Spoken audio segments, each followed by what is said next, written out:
Reciban un cordial saludo de quien les habla.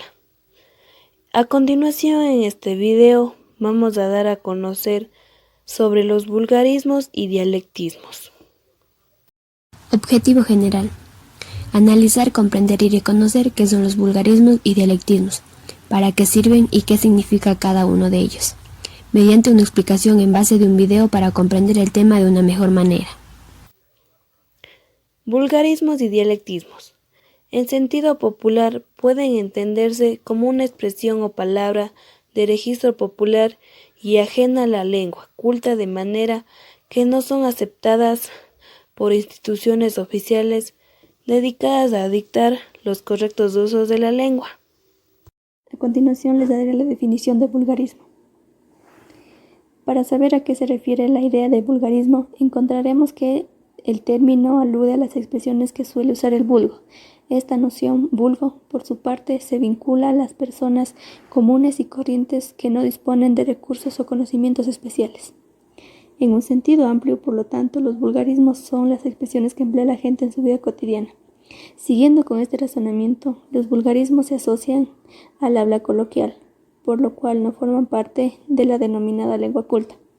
El concepto de lengua culta se define como el conjunto de palabras, expresiones y reglas gramaticales correctas, el cual suelen usar los individuos considerados cultos, es decir, aquellos que han cursado estudios superiores a nivel formal o que gozan de una cultura muy rica, a causa de haberse nutrido de diversas fuentes de conocimiento y de haberse interesado por el arte, es un ejemplo.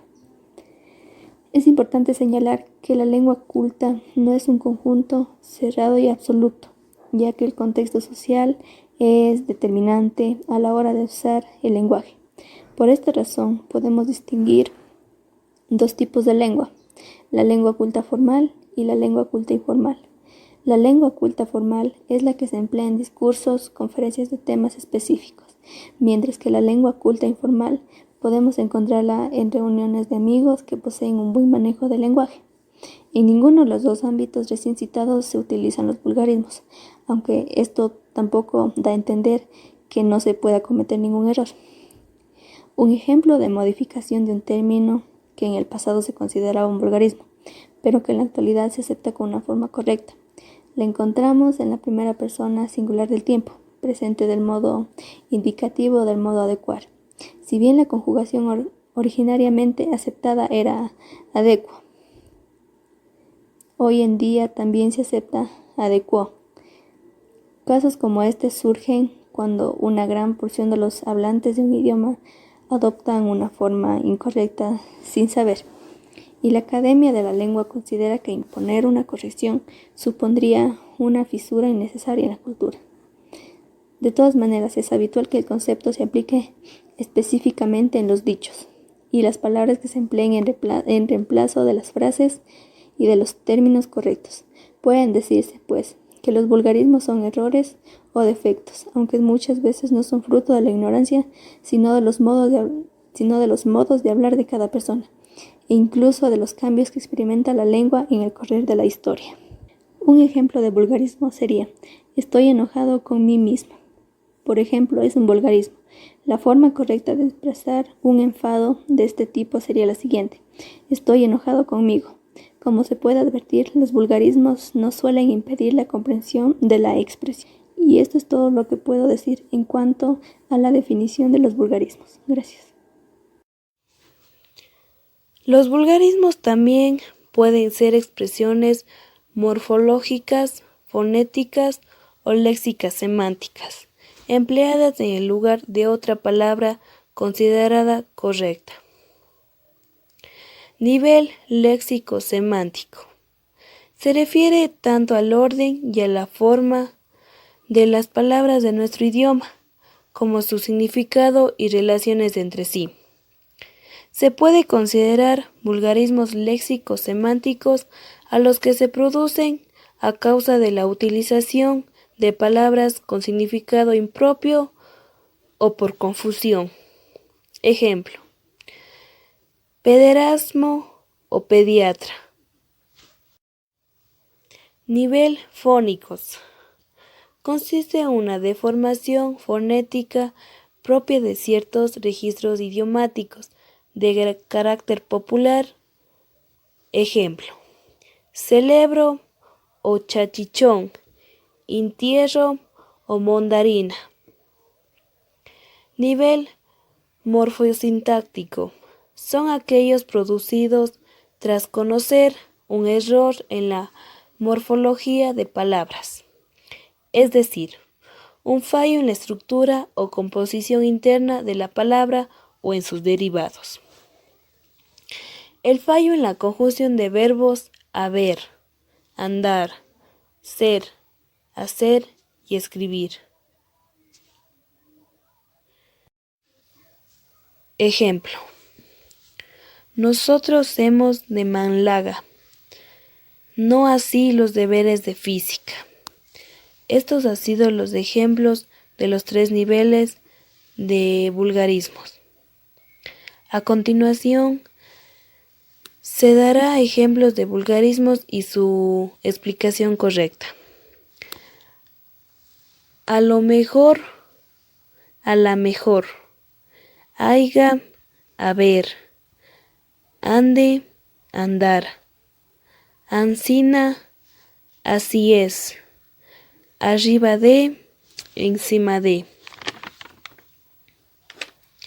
Calquear, calcar algo. ¿Cómo estás? ¿Cómo estás? Hazte, usted. Definición de dialecto. Se conoce como dialecto al sistema lingüístico que deriva de otro pero que no exhibe una diferenciación suficiente respecto a otros de origen común. Los dialectos, por lo tanto, suelen ser considerados con relación a un conjunto de varios sistemas lingüísticos de un tronco común o que se encuentran en un mismo límite geográfico. Otra definición de dialecto hace referencia a la estructura lingüística que no alcanza la categoría social de la lengua. Los dialectos están vinculados a la variedad lingüística y por lo tanto a la diversidad lingüística, pese a que se suele considerar al dialecto como una especie de sistema de menor categoría o más simple que una lengua. Los dialectos son en realidad formas particulares de hablar o de escribir una determinada lengua. Un dialecto es una variante de un idioma principal. Casi todos los idiomas tienen sus dialectos. Estas variantes se deben a las costumbres que tienen las regiones de cada país. Ojo, nadie habla un idioma sin un dialecto de la misma. El español es el idioma que se habla mayoritariamente en el Ecuador, a pesar de que ésta tiene diferencias dependiendo de muchos factores. El más importante de estos factores es la región. En el país hay 3 variantes principales que son español costeño, español andino, español amazónico.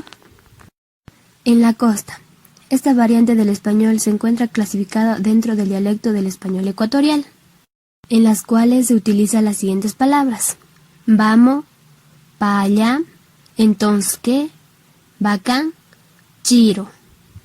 En la sierra, en el altiplano ecuatoriano suele hablarse una variante del español que muchos extranjeros suelen comparar con la del español chilango mexicano. En esta región encontramos 4 principales variantes, siendo estas el español pastoso, el español andino central, el morlaco y el lojano. Por lo tanto, se tienen las diferentes palabras: ñaño, taita, achichay, cacha, cuchillo. En la Amazonía, en la región amazónica del país se habla una variante del español parecida al dialecto andino ecuatoriano. En el norte tiene influencia de los quijos, ellos tutean y conjugan el verbo en usted. Y por último tenemos a Galápagos. En las Islas Galápagos se habla un dialecto sumamente parecido al de la costa del Ecuador continental. No se presenta grandes variaciones de importancia al ser esta una región poco habitada. En conclusión, es interesante establecer y conocer además que, de manera habitual, se tiene una serie de criterios para diferenciar un dialecto. En este sentido, hay que destacar que entre los mismos se encuentra el hecho de que no cuenta con una tradición escrita, no tiene demasiadas diferencias gramaticales con respecto a la lengua dominante. Quienes hablan dicho dialecto no tienen una nación propia y además de que sus hablantes suelen ser pocos. Todo ello sin olvidar que de manera frecuente se utiliza el término dialecto con un marcado sentido peyorativo, pues se considera que aquel es inferior a la lengua oficial y que viene a demostrar básicamente la menor importancia.